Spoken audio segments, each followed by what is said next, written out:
I love Mohammad जुलूस के माध्यम से देश की शांति भंग करने की साजिश शंकराचार्य नरेंद्रानंद। शंकराचार्य स्वामी नरेंद्रानंद सरस्वती महाराज ने देश के अंदर प्रायोजित रूप से निकल गई आई लव मोहम्मद जुलूस का जवाब में आई लव महादेव बोल देते हुए कहा कि देश के अंदर भय वातावरण निर्माण करने के लिए कुछ लोग इस तरीके की षड्यंत्र कर रहे हैं।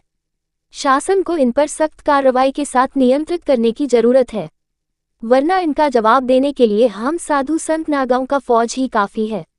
इस देश की सुख शांति कुछ गद्दारों देशद्रोहियों को रास नहीं आ रहा है, अतः शासन समय पूर्व ही इन विषैले नागों का फन कुचल देना चाहिए। वाराणसी से प्रभात श्रीवास्तव की रिपोर्ट।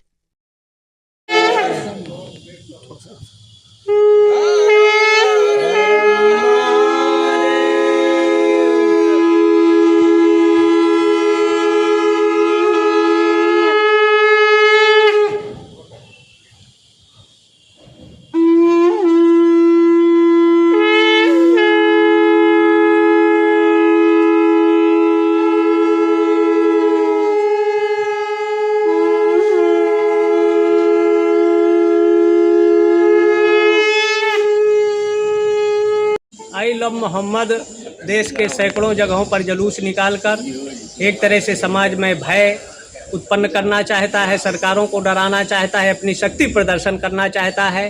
तो ये 100 करोड़ सनातनी हैं जो किसी भी स्थिति में झुकने वाले नहीं हैं, जिसमें 70 करोड़ बिल्कुल सशक्त हैं, देशभक्त हैं, देश की एकता अखंडता के लिए मर मिटने के लिए तैयार हैं। इसमें हमारे 5 करोड़ साधु संत हैं, 7 अखाड़े के फौज है और खड़ दर्शन के ऐसे 10 करोड़ साधु संत हैं देश की एकता अखंडता चमन के लिए।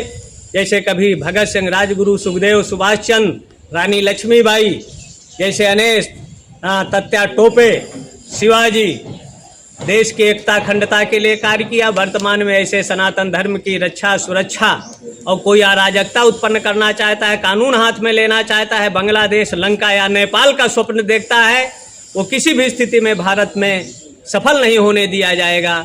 उनको रोका जाएगा, टोका जाएगा, नहीं समझेंगे तो उनको ठोक दिया जाएगा, जिससे भारत का मन चैन सद्भाव बना रहे। गुरुजी, आई लव मोहम्मद के नाम पर कितनी बड़ी साजिश रची जा रही है इस देश में। ये जो अंदर बैठे हैं विधर्मी, उनके आका लोग, कुछ देश के कुछ बाहरी, उसमें अरबों रुपया खर्चा किया जा रहा है कि भारत में अस्थिरता पैदा करो, देश की संपत्ति को नष्ट करो।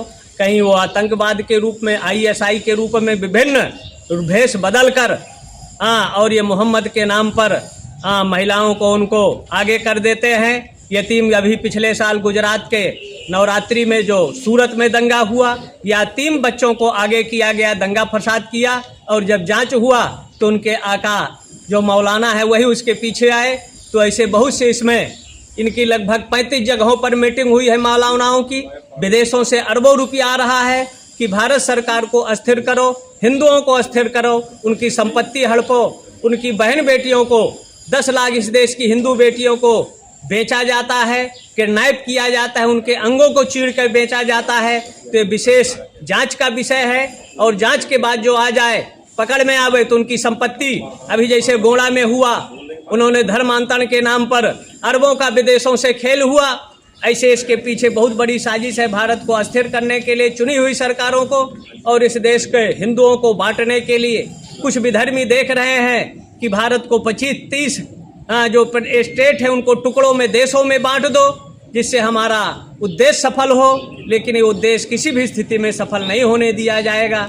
एक आदि शंकराचार्य 32 वर्ष पूर्व केरल से पैदा होकर भारत की पदयात्राएं किया, 7 आमनाओं की स्थापना किया, 265 मठों को बनाकर भारत की एकता अखंडता के लिए कहीं रामानुजाचार्य, कभी रामानंदाचार्य, कभी निवार्क आचार्यों ने, कभी सती तत्या टोपे, कभी राम प्रसाद बिस्मिल, रानी लक्ष्मीबाई, सुभाष चंद्र और बहुत से हमारे क्रांतिकारियों ने, भगत सिंह, राजगुरु जैसे देश को आगे आकर देश को बचाया और कुचक्रों से सावधान किया। आज आई लव मोहम्मद के नाम पर अराजकता पैदा करना चाहते हैं, संपत्ति नष्ट करना चाहते हैं, उनका जवाब दिया जाएगा। देश का अमन चैन सद्भाव बना रहे, इसके लिए साधु संत बुद्धिजीवी सशक्त, संबल और सशक्त रहे।